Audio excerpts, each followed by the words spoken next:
Eaten alive here. It's good to be here. My name is Pastor Quintin. I'm the pastor at Kingscliff Church, and I've been asked to present on evangelism, and specifically evangelism in the secular world, something that I'm quite excited about. I'm doing some additional research in this area, and I'm finding it very interesting. And I think that as Seventh-day Adventists, we have a lot to contribute in this field for not only our church in evangelism, but also contributing into the world at large about the mission and the message that we have. And I think, especially for Seventh-day Adventists that are so focused on the books of Daniel and Revelation, there's a lot in the book of Daniel and Revelation that actually speak about evangelism to what we would call Babylon. And as we will see today, the world that we're living in is becoming increasingly more like Babylon. And when I say Babylon, I specifically mean about the word Babylon, coming from the word Babel, which means confusion. More and more people live in a world of confusion.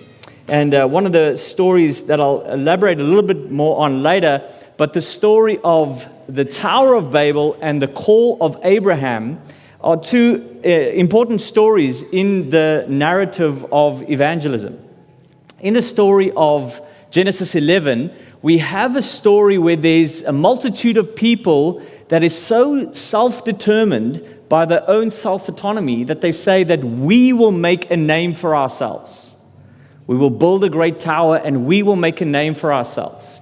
And the story right after that, humble Abraham hears the whisper of God to go to a new place, a new country, and then God says what?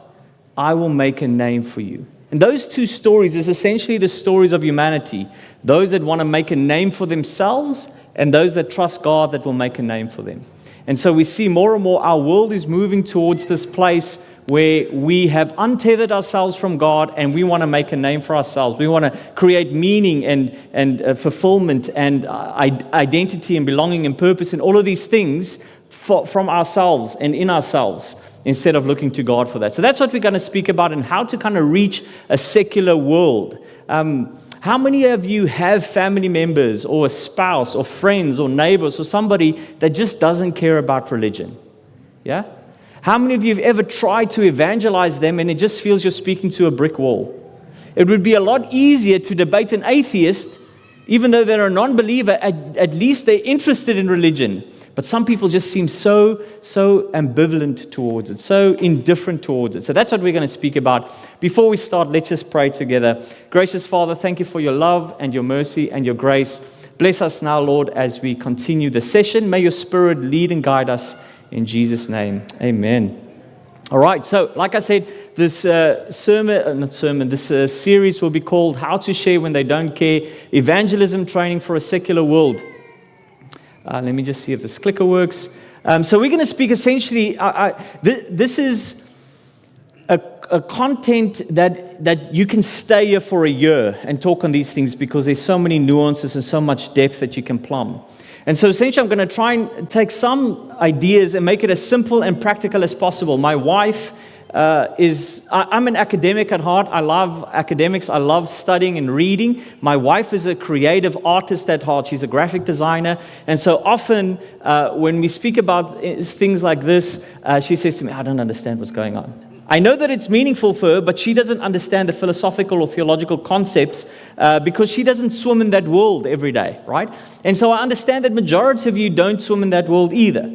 But they are still important for us because they shape the world that we live in. So I'm going to try and make it as simple as possible without being reductionistic where it doesn't mean anything. And so if there's anything, a word that you don't understand or a phrase or a concept that you don't understand,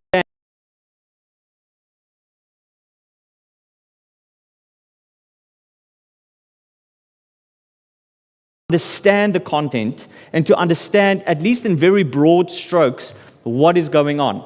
And mentioning broad strokes, like I said, there's so much content on this, and so I'm going to be speaking in exceptionally broad strokes. So there might be some nuances that I miss, and that is by just design. I only have 5 days for an hour, so 5 hours we can spend a lot more time there. But essentially what we're going to speak about this whole week is this idea of called apatheism. It's a new word that has been coined to give the idea that people are apathetic or indifferent towards God and religion. So they're not atheistic, meaning that they are not raging atheists that say, I hate God and God doesn't exist and religion is just a bad thing. Or even agnostics that say, I don't actually know if there's a God. Apatheists just say, I don't actually care if there's a God.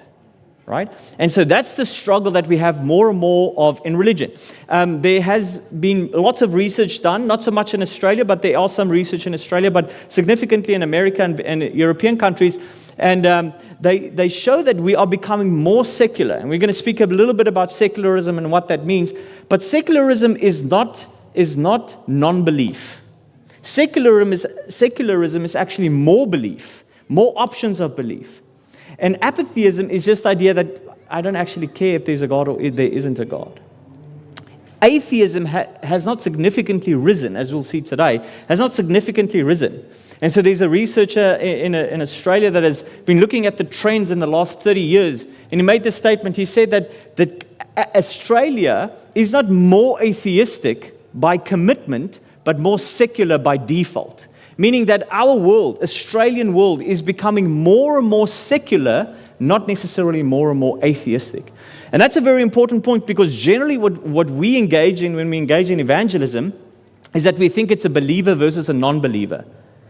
Believers in Christianity versus the atheists. But the atheists are like 1 or 2% of the population, whereas the apatheists, they are significantly increased, which we'll see today. So, apatheism essentially has two systems. The first system is the belief in God system, and the other one is the status of life system.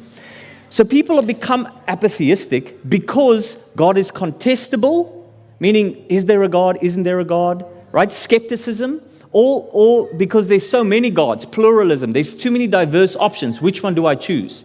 So that's the first one. Is there a God and I don't actually know, and which God is it? Too many options. And then the other side is the status of life. That's the modern life that we find ourselves in. We're very easily distracted by technology, and we have so many options of just living a good life, and we're very comfortable in that life. So we don't feel that we need a God. As Australians, we don't feel that we need a God. Life is comfortable, life is good, and then I'm constantly distracted. So even if there is a moment that I might think of the important life questions and whether there is a God and how to find morality and all of these things, I am quickly distracted with other things that will bring me comfort. And so these two systems we'll speak about a little bit. Now today we're going to speak specifically about the nuns. Have anybody heard about the nuns? Not the N-U-N, like the Catholic nuns, but the nuns, as in they don't affiliate with anything, the non-affiliates. Right, so we're going to speak about the nuns today, and the nuns are essentially a subgroup, the biggest subgroup of the nuns. So there's three subgroups: atheist, agnostic, and then nothing in particular, which I will refer to as the apatheistic or the ambivalent. Today we're going to speak about understanding that group. Tomorrow we're going to look a little bit about the contestability of God. So we're going to talk about the story of secularization. How did we end up where we are? If you rewind back to say the 1500s, it would have been impossible not to believe in God. Even if you didn't believe in the Christian God, you would have believed in some God. Wherever you traveled in the world, you would go someplace and people believed in God. But today, God is contestable. Does God exist? It's almost a known thing that you would contest whether God exists or not. So we're going to speak about the story of secularization and its impact on why we don't believe in God ourselves anymore. And that will lead us to this idea of expressive individualism, something that is so deeply permeating in our culture, this idea of expressive individualism and the rise of moralistic therapeutic deism. Moralistic therapeutic deism is one of the biggest moving ideologies within Christianity and outside of Christianity in terms of how we relate to God. So even within our church, our young people, maybe even some of us sitting here today, might be more in line with moralistic therapeutic deism than we are with actual biblical Christianity. They use the same words, but they lead to different places. And so tomorrow we'll speak about the story of secularization and how that develops into this idea where I, the self, becomes the most important thing in the room. and how that leads then to a false belief, a sort of pagan Christianity that makes himself out to be a Christianity. The day after that, we'll speak about the diversity of that. So we'll speak about continuing the story of how expressive individualism leads to the erosion of truth, and how that kind of leads to this idea of the rise of the fact and value split. So when you speak to people, people will say, yeah, but that's your values. That's what you believe. That's not necessarily fact. Have you come across this before? When you want to speak about religions, they say, yeah, but that works for you. It doesn't work for me. And so we live in a world where there's this fact-value split, where certain things like science is understood as facts. You can't go against that. But religion is merely seen as a value system, and anybody can choose their value system, like a smorgasbord, like a cafeteria-style thing. So we're going to speak about how that influences specifically the idea of new pluralism, new tolerance, moral relativism, and the deconstruction of faith. So essentially what we're going to do, we're just going to tell a story of basically the development of history to the point where we get now, where when we look back, we're like, oh, I understand why people don't feel much for God, or why they feel that they can just choose their own religion, right? We want to get into the idea of why they think the way that they think. In many ways, and then to the days after that, we're going to speak about the practical steps. So how can we actually share when they don't care? So firstly, we want to understand the individuals that we're working with so that we can have actual practical steps to engage with them. The most important thing is understanding. In many ways, it's very similar to this picture. The idea that we as Christians inhabit different worlds. In one sense, we inhabit the world of the kingdom of God. As Christians, we are citizens of the godly kingdom. We are citizens of God. We are brothers and sisters in the household of faith. But at the same time, we are also living in a very secular world that is very at odds with the kingdom of God. At the same time, we also inhabit the world where we should be missionaries, like the ancient missionaries used to go to different far-off countries, but we live in the urban setting. And so think to yourself, if you were a missionary, say 50 or 100 years ago, and you had to go to Papua New Guinea or the Solomon Islands or wherever, you would go to those islands and you would learn their language. You would kind of figure out what are the metaphors that they use when they speak and how they think and how they communicate. You would want to be amongst them to understand them in order to communicate and translate the gospel. In many ways, the secular world that we're living in, your sons and your daughters, maybe your spouse or your neighbors or individuals around you, they are now the new mission field. And we have to first listen to understand so we know where they're coming from, because they have been shaped with so many different ideologies that they don't necessarily think like us. They don't have what we call a biblical worldview. A Charles Taylor, an individual that I'll mention, one of the greatest voices within understanding secularism, says that there is something called a social imaginary. A social imaginary is something that as a social community, we hold these truths to be evident without articulating them. So for instance, for us that live in the Western world, we take something like a free market economy just like it is what it is. But if you had to be transported back 2,000 years and you told them about a free market economy and how capitalism works or democracy, they'd be like, we'd have no idea what you mean. There's a king at the top of the pecking order and he's got all the money and we are slaves that work for him, right? But today we live in a different world. We live in a world where the social imaginary has changed. The way that we think of it as a society. And these are the unwritten rules that we very often don't even think about. It's the water that we swim in. And so what we want to do as individuals that want to be missionaries for Christ is to inhabit these different worlds. Right? We are not citizens of this world, but we want to understand this world. That is why Paul says, when he goes around, to the Jew I become a Jew, to the Gentile I become a Gentile. Paul, when he was speaking to the Jews, contextualized his message and spoke to them in ways that Jews would understand. When he spoke to the Gentiles, he would speak about, philosophical things, and he would speak about the unknown God. We call this incarnational ministry, to walk in their shoes, to understand. Doesn't mean that we believe or trust what they believe and trust in, but we understand. So the first part will be a kind of a listening exercise. So the quote that I want to mention before we get on is this idea by Henry Martin that says, the Spirit of Christ is the spirit of missions. The nearer we get to Him, the more intensely missionary we become. And the more we want to understand so that we can reach them. So how to share when they don't care. Today we're going to speak about the weird world of the nuns. And to start off with the idea is that the weird world of ideas starts with you. You are very weird.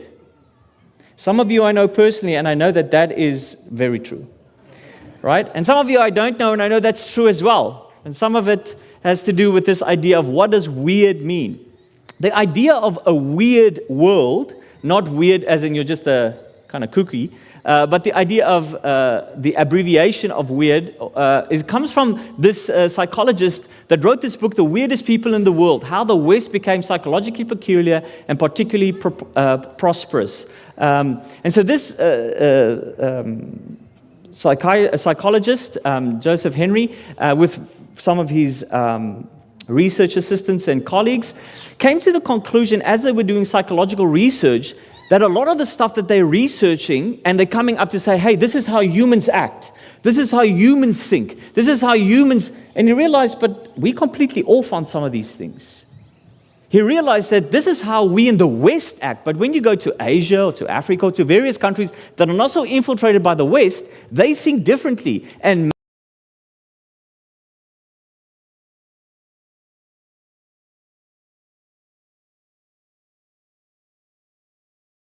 educated, industrialized, rich, democratic, right?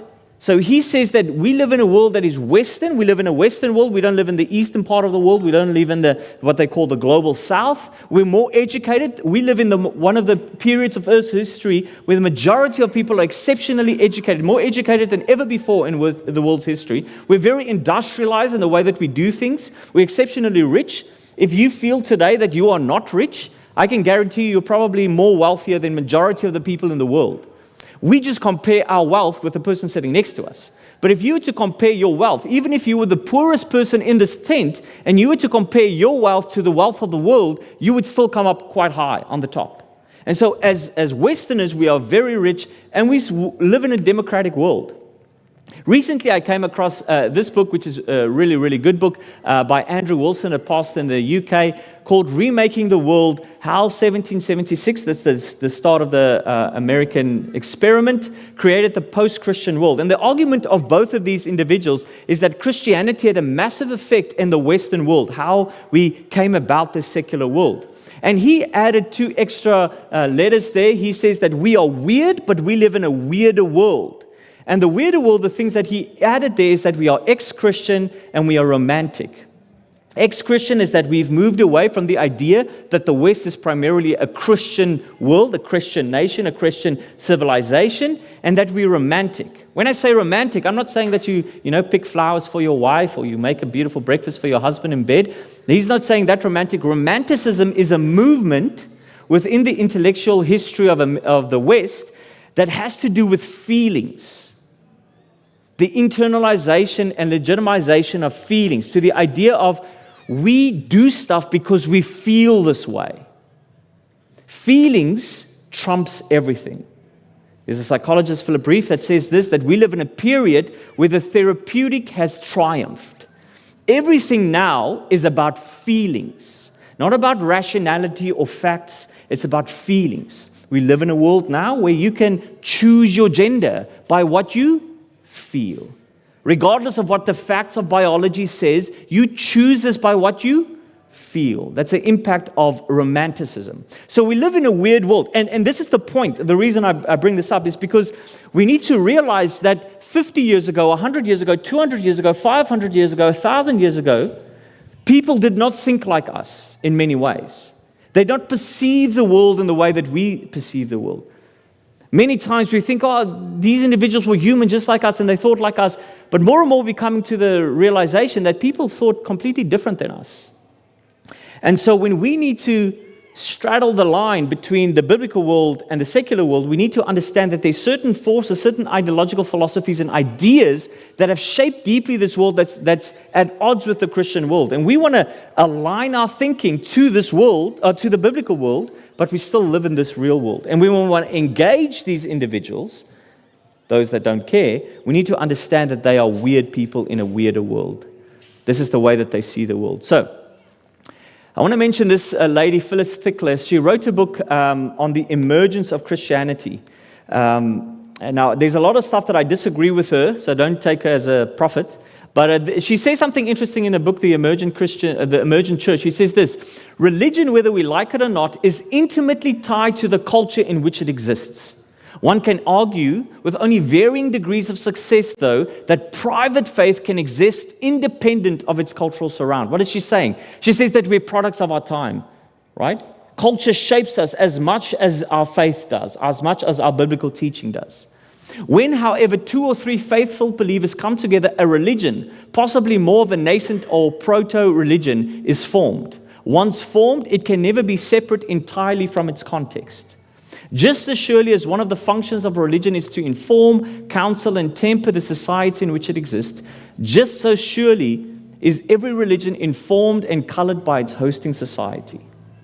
Every religion's very articulation of itself takes on cadences, metaphors, and delivery systems of the culture that is in it in the business of informing. This is the important thing, what she's saying. She says, when you come together as individuals, we are all faith humans. We are all created for spirituality.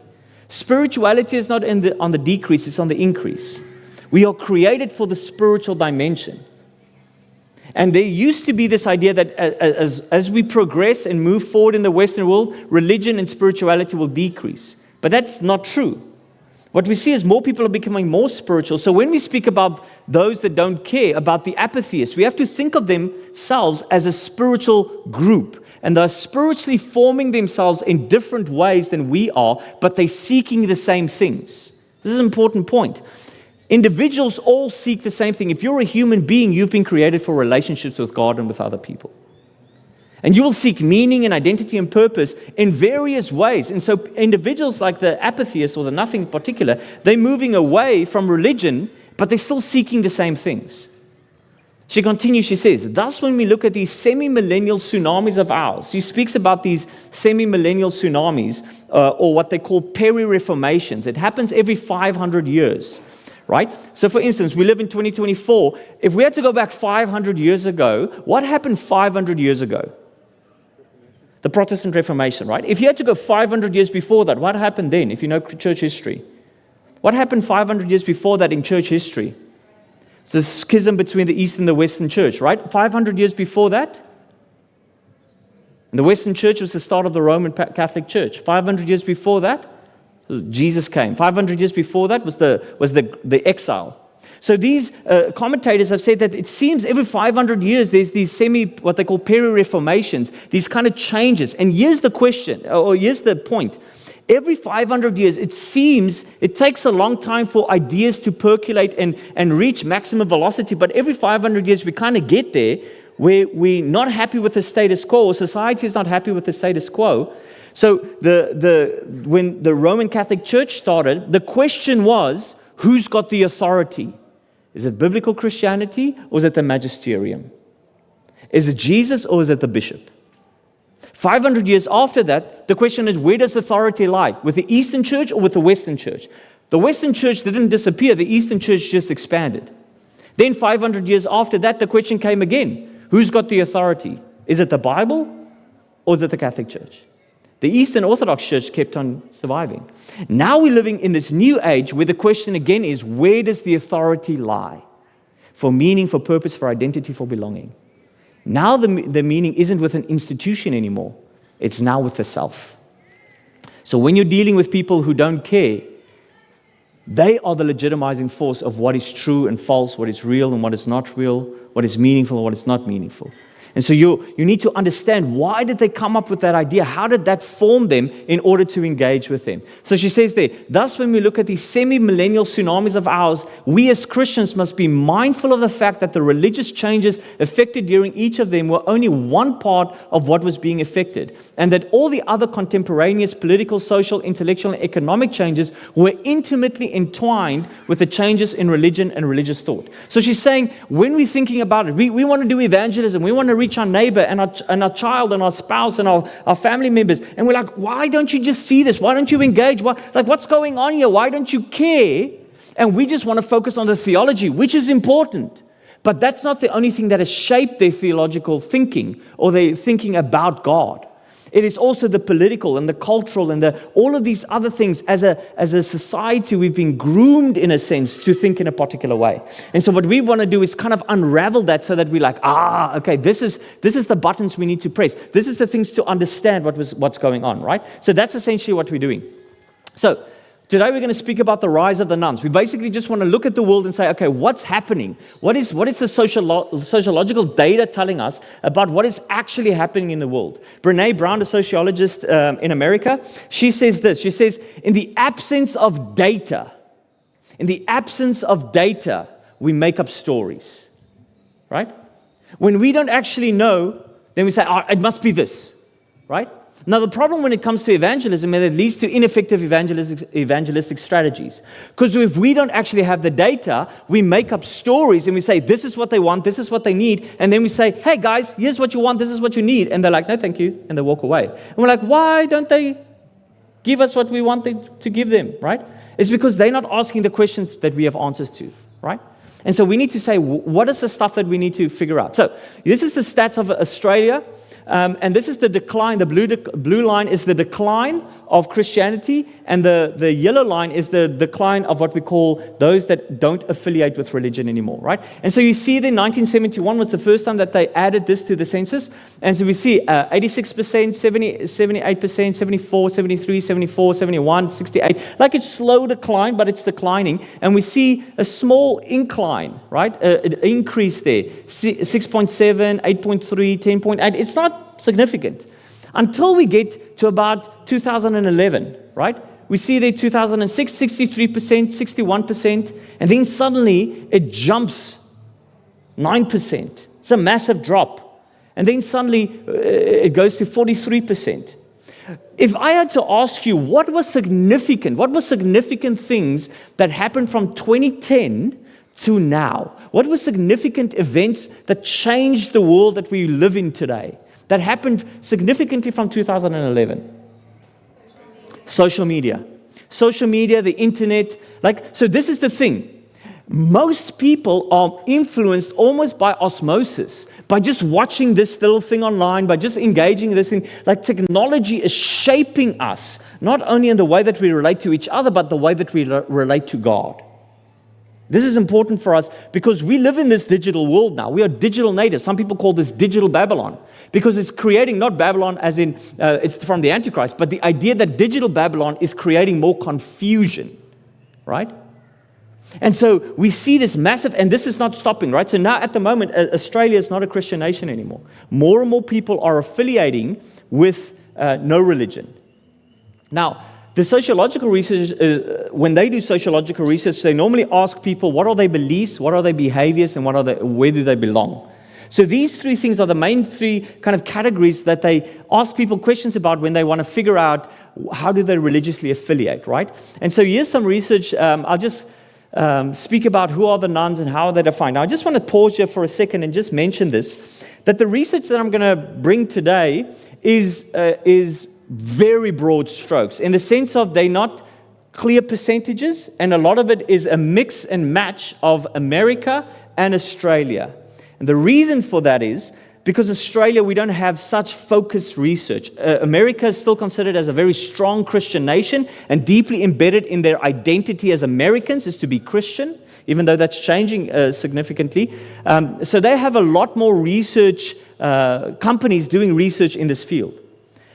But one of the biggest researchers in this, Ryan Burge, who is a pastor and a political scientist, PhD in political science, who has done significant research in this trend of the rise of the nuns, said that there is three things that influence them dramatically: secularization, politics, globalization, and the internet. Now, of those main influencing factors, how many of them influence us in Australia? Does secularization influence us? Right? Does the internet influence us? Does globalization influence us? Does politics influence? So all of the same things that influence them influence us. The same in Europe. So the difference is between Australia and, say, the Canada and the United Kingdom, and is that some countries progress quicker than other countries, but the trend is the same. So we're looking at patterns, we're looking at trends here. So, as with most things in the world, the nuns are a complex cohort. Meaning that they're not easy to define, like these are young people, these are males, right? Most atheists are apatheistic. They do not come from a specific geographical area. Sometimes you can, say more urban settings are more secular, right? But rural settings are less secular. That's not true, right? They don't come from a particular race. It's not just white individuals or blacks or whatever, right? They don't come necessarily from a specific religious group. It's all religious groups. Recent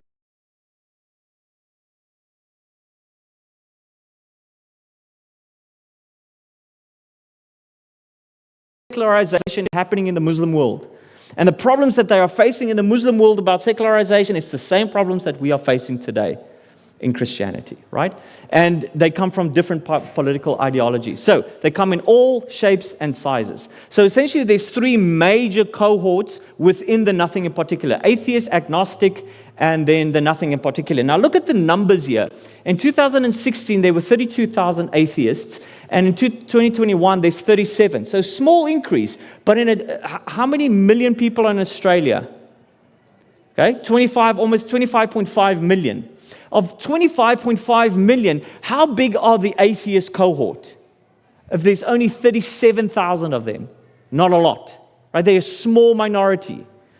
The agnostics, those are individuals that say, I'm not sure if God exists. I'm not sure. I don't know yet, right? They haven't made the firm commitment like the atheist that says, I know that God doesn't exist. There's only 26,000 of them in 2016, and now about 31,000. So also a slight increase, but not significantly. But look at the nothing in particular.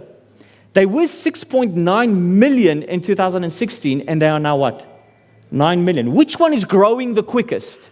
The nothing in particular, right? So that's the one we want to focus on. So there's key differences. And so just to kind of be very reductionistic and very easy to understand, the three groups, atheist, agnostic, and nothing in particular, the atheists and the agnostics are very similar in many respects. The only difference with the two of them, and you can follow all of the trends, the atheists and agnostics are very close to each other. The only difference is the atheist is a lot more harsher and stronger in his views than the agnostic. But they're generally better educated, they're generally males, they're generally wealthier, they're generally more liberal. But that's generally in a very broad contextualization. Where the nuns, or the nothing in particular, they constantly buck the trend. They're constantly almost the opposite of them. So the nuns are increasing with a younger generation. So there are younger generations that are getting more and more into it, but it spans all generations. More men are atheistic than agnostic, but the nothing in particular cohort, we see both men and women in the group, but women gravitate a lot more to that. So when women leave religion, when they disaffiliate from religion, they become nothing in particular. Not atheist or agnostic, they become nothing in particular. Atheists and agnostic generally have higher education, but the nothing in particular resonates with all educational levels. So what does this tell us? This tells us that to engage with them is not a rational chess match. Let me give you these proofs, let me explain this to you, let me pack out all the theological concepts and rearrange them for you so you can have it. It's not about that. It's not about just pure reason. So when we want to do evangelism, we want to sit down and be like, let me unpack the theodicy question for you. Why is there a good God that in a bad world where everything is messed up, why can we still trust this God? That's the atheist thing. The nothing in particular says, I don't care. I actually don't care, right? So there's a different strategy that we should employ. So why are the nuns non-religious? Why do they call themselves non-religious? Once again, we want to look at beliefs, behaviors, and belonging. So in the belief section, there's two reasons, main reasons, right? There's lots of reasons, but there's two main ones. Questions about religious teachings, and they say that I don't believe in God. So there's a lot of religious teachings. Maybe they grew up in it, maybe they've heard this, and they're like, I don't know if I trust this, I don't know if I believe in this. And then some of them say that they don't believe in God. So doubt and skepticism is a thing. So it is not purely emotion or purely feeling, but it is also something to do with the mind, right? We have to have the right answers to certain things. Now, atheists and agnostics, they show higher signs of questioning regarding religious teaching and disbelief of God. So when you put the nuns together, these are the two things, the teachings and the disbelief in God. But significantly, the atheist and the agnostic, they say we disbelieve that God is there and we don't like these religious teachings. The nothing in particular is actually different. They have some struggle with religious teachings, but very few actually disbelieve in God. Up to 80% of them actually believe in God. So majority of them believe in some divine being. They also cite higher rates in belief in God or a higher power. However, the lower rates is that they don't believe in the God of the Bible. What's also interesting about the nothing in particular is that they cite higher rates of belief in something spiritual beyond this natural world, even if we can't see it. And then also they cite higher rates of belief that they have a soul or a spirit, in addition to a physical body. So what does that tell you about the nothing in particulars? Are they spiritual individuals? Yeah. Do they believe what we sometimes call as a closed cosmology, meaning that they believe that the world is only materialistic, naturalistic, they only believe in evolution and science, and they're deeply embedded in that narrative? Or do they believe that there's something more? So these individuals aren't individuals that say, there's no way that there can be a God. They say, no, I actually think that there could be a God. I believe that there's some divine being. I do believe that I'm a spiritual being that has a spirit or a soul. I do believe that this world is not just this materialistic world. Now, once again, we have to change the way that we think about evangelism, because normally when we think about how do we reach secular people, we think secular means atheistic. And atheistic is naturalistic and materialistic and science-driven. And so we want to engage on that front. But this is saying, no, majority of them, I'm talking about millions and millions versus a few thousand. Millions and millions of them actually believe. Now, this is both a good thing and a bad thing. A good thing is meaning that you can have spiritual conversations with them because they're open to it, right? If you can get them to be interested in it. The nothing in particular subgroup also have less individuals who cite that they believe in heaven and hell. So what's interesting about this is that they have a spirituality. And once again, this is getting to that idea of self. They have spirituality. They believe in God. They believe that in the supernatural world. They believe that they have a soul. But they don't believe in the Bible. And they don't believe in heaven and hell and all of these various things. Essentially, it comes down to, what do I believe will make me spiritual? What do I believe is spiritually enriching and spiritually fulfilling for me, right? So the overwhelming majority of nothing in particular believes in a higher power, supernatural world, and that they have a soul. In terms of behaviors, the attendance or participation, here we see similarities between the atheists and the agnostics. That they just stay away from church, right? But in terms of just general engagement, atheists and agnostics are actually more active in volunteering and serving, but marginally so. Atheists and agnostics are more engaged politically. Now, this is very interesting because, firstly, we see that between the atheists and the agnostics is that the nothing in particulars are more spiritually inclined. They're not closed off to that. But what we do see is that they're disengaged and indifferent, not only from religion, but also from politics, from volunteering, which means is that they focus just on themselves and what brings them pleasure and meaning. And if they don't think about what's the best for community, what's the best for everybody else, how can I serve, how can I help? No.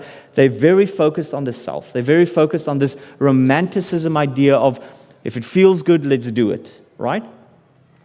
So the nothing in particulars are not only not engaged religiously or civically, they also volunteer less, they seem indifferent to religion, and focus a lot on self. Let's see here, this clicker, there we go. So the atheist and agnostic and nothing in particular, they do not attend religious gatherings at all. So 90% of them say that they're not interested in that. Atheists and agnostics show no levels of religious commitment, but the nothing in particular show close to no levels of commitment. So they're a little bit more open to it, but they're not committed to any religious gathering, getting involved, volunteering, or anything like that, right? So we kind of would have imagined that. Atheists and agnostics show also to be completely closed to religious practice, like prayer, and then nothing in particular also show very little or no inclination towards prayer. Once again, this should be curious to us, because they are spiritual.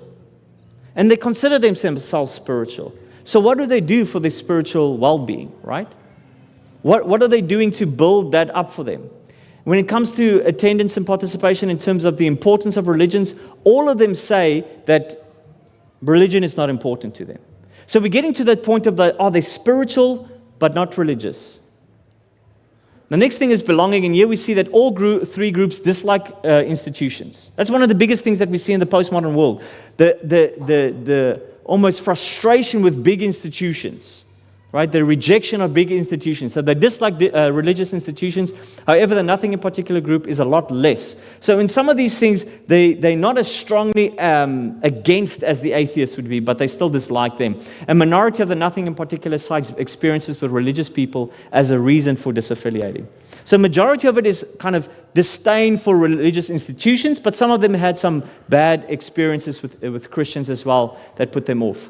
A lack of need of religion is something that all three subgroups cite as a reason for not being religious. So they dislike the institution, they've had some bad experiences, but majority of them say, I actually just don't have a need. I don't feel that I have a need. I find meaning and belonging and purpose somewhere else. Which then leads us to this kind of very important point. The nothing in particular, or if we want to call them the ambivalents or the apatheists, they do consider themselves as spiritual beings. They consider the world as a spiritual place. They understand all of these things.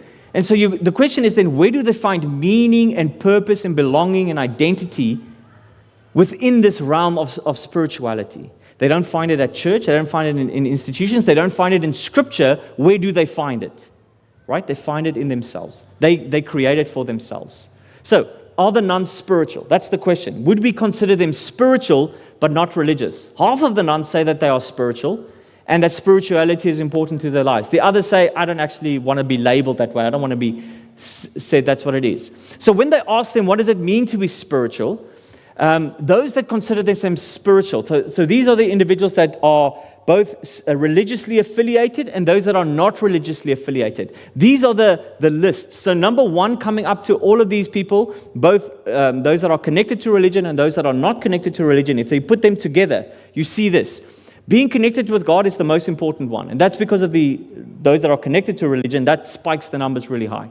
Being connected to my true self comes in second. Being connected with something bigger than myself, being open-minded, connected with nature, following a religious faith, being connected with other people, finding a set of beliefs I make for myself, being connected with loved ones who passed, and continuing family traditions. These are important things for them.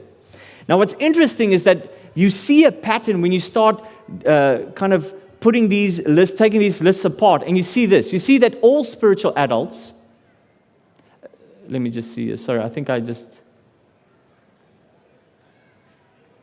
yeah. So this is not all spiritual adults. These are the nuns, right? These are the nuns, and they say this. Being connected with something bigger than myself. Oh, sorry, I think I've got, just let me double check here. I think I've got a slide wrong here. Yes, sorry. I've got one extra slide there. That was confusing me. So, those people that are religiously affiliated, this is what they find in their spirituality. This is what gives them meaning and purpose and centers them and anchors them in their faith. Being connected with God. Would we agree with that? As individuals that are connected to a religion, would we say that's the most important thing in our spiritual lives? Being connected with God. Yeah? 100%. Secondly, being connected with something bigger than myself, right? This narrative, this gospel story, all of these things. Being connected to this story is important to our faith. Right? Being connected to my true self, knowing that I'm authentic, being open-minded, following a religious faith, being connected with other people, being connected with nature, finding a set of beliefs I make for myself, being connected with loved ones who have passed, continuing family traditions. What we see here when you look at these things is that for people that religiously affiliate, for them the center of authority is not self.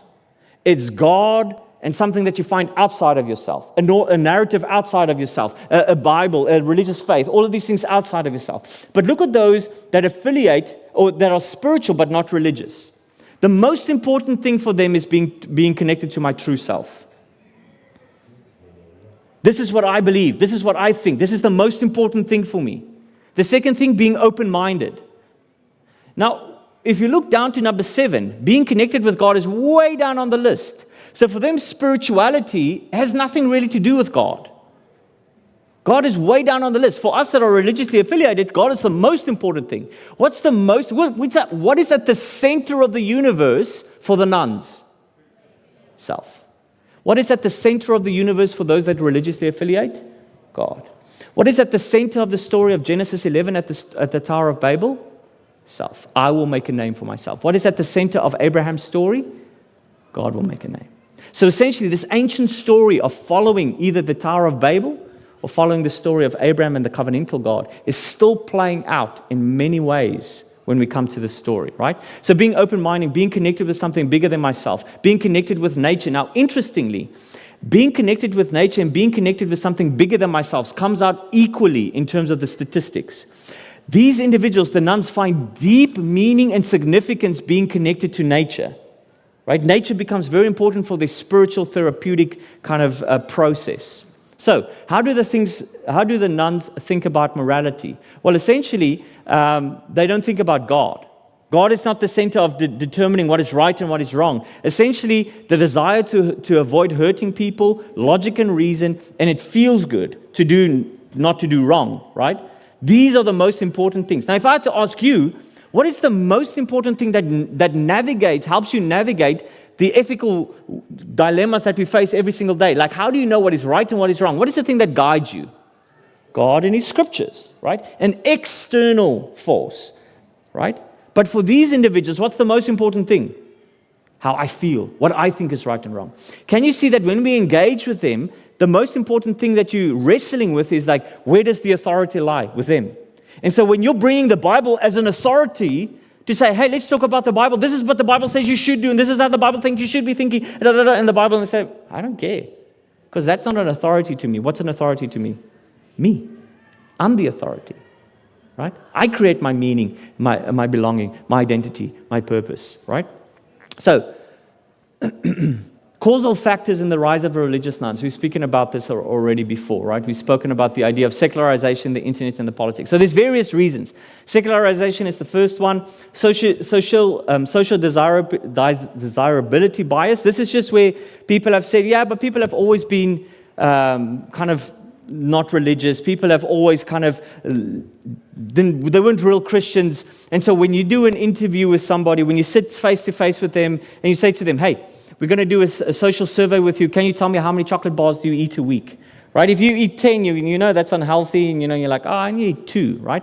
So they're saying when you're sitting face to face with an interview, you generally try and make yourself sound better than you normally are. And so research has always been skewed. Right? But that's not true, because now we have a lot of online anonymous surveys, and we see the results come back where certain things have stayed the same and certain things have changed.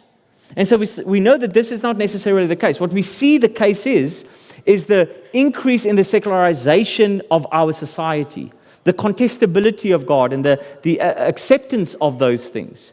And a lot of it has to do with the internet. Internet and consumerism are two things that drive us. The main thing, and this is what if you go back to the Phyllis Stickler comment, we have to think like ancient missionaries about going into a new place and engaging with other individuals as if they're a religious group. And so the nuns are a religious group, but the locus of authority is not Scripture itself. And so when we engage with them, we have to understand how they think, how they operate, what are the metaphors that drive them. And the things that drive them is the internet, is consumerism. It's about it's the avenues that create all of these different pluriform ideas. So when you engage with each individual, there'll be various individuals that you'll meet will seem very different and distinct. But essentially at the heart of it all is the idea that self is the most important thing. So let's move, so politics is an important one. Not so much, I think, in Australia as much, although it is important. We'll speak tomorrow or the day after this about the idea of the politicization of self. Karl Marx. The idea that Karl Marx said, because we are constantly in this economic tango, if you will, to do that we have to be in the public sphere, and if you're in the public sphere engaging in commodities, that is automatically political. And so the world that we're living in now, this idea, Carl Trueman has a fantastic book about this called The Rise of the Modern Self, where he speaks about the world that we're living in. He says if he had to say to his grandfather 20, 30 years ago, hey, grandfather, have you ever heard of this idea that a man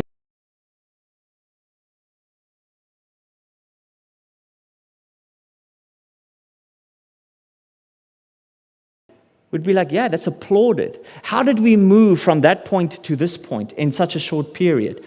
Carl Trueman says that there are 3 things. 1 is the new understanding of the self. Number 2 is then the sexualization of that self. And then the number 3 is the politicization of the sexualized self, right? And so politics is very deeply engaged in the way that we relate to the world, even if you're not political, right? And so politics does have a important aspect to that. Socialization, how we socialize. If you live in a secular world, you will become socialized in more secular thinking. The loss of trust in institution is a big one as well, but not the main one. We need to realize that people don't just dislike churches. They might be spiritual, they might be engaged, they might even read the Bible, they might even call themselves Christian, but a lot of the younger generations, they just don't like big institutions. And so for us as Seventh-day Adventists, we're a massive institution with so many hierarchies and so many things that can be off-putting to some individuals. And then the change in family structures is a big one. We live in a period where divorce has changed the way that we operate in this world. And so broken families, blended families, all of these things impact the way that spiritual discipleship is mediated. So, contestable and diverse. Skepticism, right? And pluralism is what we'll speak about next, and then distraction and comfortable. And so tomorrow we'll speak about the story of secularization and how it impacts on the why and why we don't believe in God ourselves. So we have about 5 minutes. If there's any questions, I will happily take a few. Otherwise, we'll break. Are there any questions? None. Everybody sufficiently confused. Yes, John. How do I approach my older brother, Yeah. who is blind, got leukemia, was in the same religion that I was, and every time I talk to him on the phone and everything, he keeps saying, oh, no, I say, through Penny and I would say, God bless, look after yourself, but he denies me from saying that. He says, no, don't go there. Yeah. But we are still going to go and proceed to try and, Yeah. And is there another way that instead of us going through, the church does, make an attempt to start him off in the right way? Yeah, that's a good question. So how do we engage people? So we'll speak a little bit more about that on Thursday and Friday. But essentially what we need to do is we need to listen, right? So we need to be able to listen to each individual. Each individual's story is important. And as we've said, each individual, the onus is on the self. And so for them, their story is important, the things that framed them, the things that made them. And so a lot of the times we want to give answers without listening to their questions. Or we think we know what their questions are. Now, in one sense, on the most rudimentary, most fundamental, foundational level, we do know the questions that every person yearns for. Every person has been created with a God-shaped void in their heart, as St. Augustine says. So we know that every person needs God to be complete in themselves, right? We know this. But some people don't know this, right? It's like the story where Nathan goes to David to tell him that he has committed adultery and he's sinned before God. Now, he kind of knew that, but he was kind of pushing that away, so repressing those ideas, right? But in telling the story, right, he convicts him and brings to mind the things that he needs to confess. Right? It's not that he didn't know that, but he was repressing it so much. And so many times it comes down to the conversation that we have with people, and some of it will take long. Some of the conversations that we'll have with our neighbors and our friends and our family members on these things, there's so many sedimentary layers to their rejection of God or to religion or all of these things. And many times they have no issue with God. The issue is with religion. All right? And so we need to understand why is that. I think that's one of the first steps, is to understand why is this rejection, right? Why is there this hurt? What are the things why are they in that cage? What are the locks that is on the cage door that they don't want you to go in? So I would say a lot of it has to do, and to be very honest, if you're not going to be on Friday, one of the biggest things that I'll mention is hospitality. Like just being friendly. Just being friendly, nice people that are friends with people. There's layers of influence, like rings of influence, if you want to call it that. At the first ring, it's just the idea that you're just speaking on a very superficial level. How's the weather? Kind of basic stuff. Then the second level is kind of a bit more intimate, right? Tell me about your life. What do you do for a living, right? They're getting more into interest. And then the most intimate one is the idea of worldviews. That's when you can speak about religion. That's when you can speak about God and belief and all of these things. But you need to start at the outer limit and work yourself in. We want to be like, I don't really know you from a bar of soap, but let me tell you, why don't you believe in God? right? You're like, dude, you need to build trust with individuals. You need to build relationship with individuals, right? You need to build up some rapport with them before you speak about those very intimate, deep things of them. And so sometimes it's just like, hey, do you want to come over to my place, just have coffee, right? And after you've had a few coffees, maybe say, hey, do you want to catch, supper together? Let's have some tea together. Have a meal together. Talk about a bit more intimate things, right? And then when you've built a relationship, then say, hey, let's tell me, why, do you not attend or invite them to your stuff? Maybe you should go to their stuff first. We want to invite people to church, but we very often don't want to go to their stuff, right? And so the new world that we're living in, there's this reciprocal relationships that we need to form. And that's why we can't do it through programming. The secular world is not going to be won through more programming. It's going to be won through more relationships. Each individual. Yeah. It's a question at the back. Is this related to why many of the well-recognized churches are moving away from doctrines that we've held for a long time? It's like I was talking to an elder who belongs to the Uniting Church in our town. Yeah. And he was telling me how that we were studying the Bible together in a group, and he was telling me how that he no longer believed in the idea that Jesus was coming in the clouds and we'd rise up to meet him. He said Jesus will already be here and walking on this earth, because he related to Zechariah 14, which talks about an allusion to this type of second coming, which I believe is actual allusion to the third coming. So, and I noticed that there are a number of these traditional ideas that are being swept aside in place of something new, something different, something. Is that sort of yes, I wouldn't say it's the only reason, and this is one of the key ideas that we have to keep in our mind. These are constellation of ideas that are put together, and it's not one individual. There's various key thinkers over hundreds of years that have kind of, we add like the maximum velocity now of all of these ideas taking shape, right? So it's a lot of ideas, it's a constellation of concepts and ideas that are now coming home to roost, if you want to say that, right? They're bearing fruit. Part of that could be this kind of move away from the kind of modernistic, kind of rationalistic. We just want to feel. That's the kind of move of romanticism. So we want to move to feeling and experience and all of these things, which is not necessarily bad. As Christians, and this is the important thing, if you read Psalms speaks about a deep inner psychological life of David, right? We are psychological beings. We do have an inner life, right? But the inner life is not the main source of knowledge and what we call the legitimizing source, right? So it's important to keep these things in mind. We need doctrines, we need all of these things that gives structure and articulation to our faith, but we also need experience. We don't just need truth. Jesus came to bring us truth and grace, to bring us a relationship. Truth is the way that you know, but it's not just in terms of head knowledge, it's also experiential knowledge. Now, we do see some churches moving away from these things. I think that there's a variety of reasons for that. I think that it's multifactorial, but I do think the secularization has moved to a point where we are a little bit more kind of just focused on what does it make me feel. And that's one thing. I think that there's another part, and our time is up now, is this a move towards anti-intellectualizations in churches, where dogma and theology was very important, but we're moving away from those things. So I think that there's lots of reasons for it, but I think secularization has an impact on it. I don't think it's the only story, but I think it's a big part of that.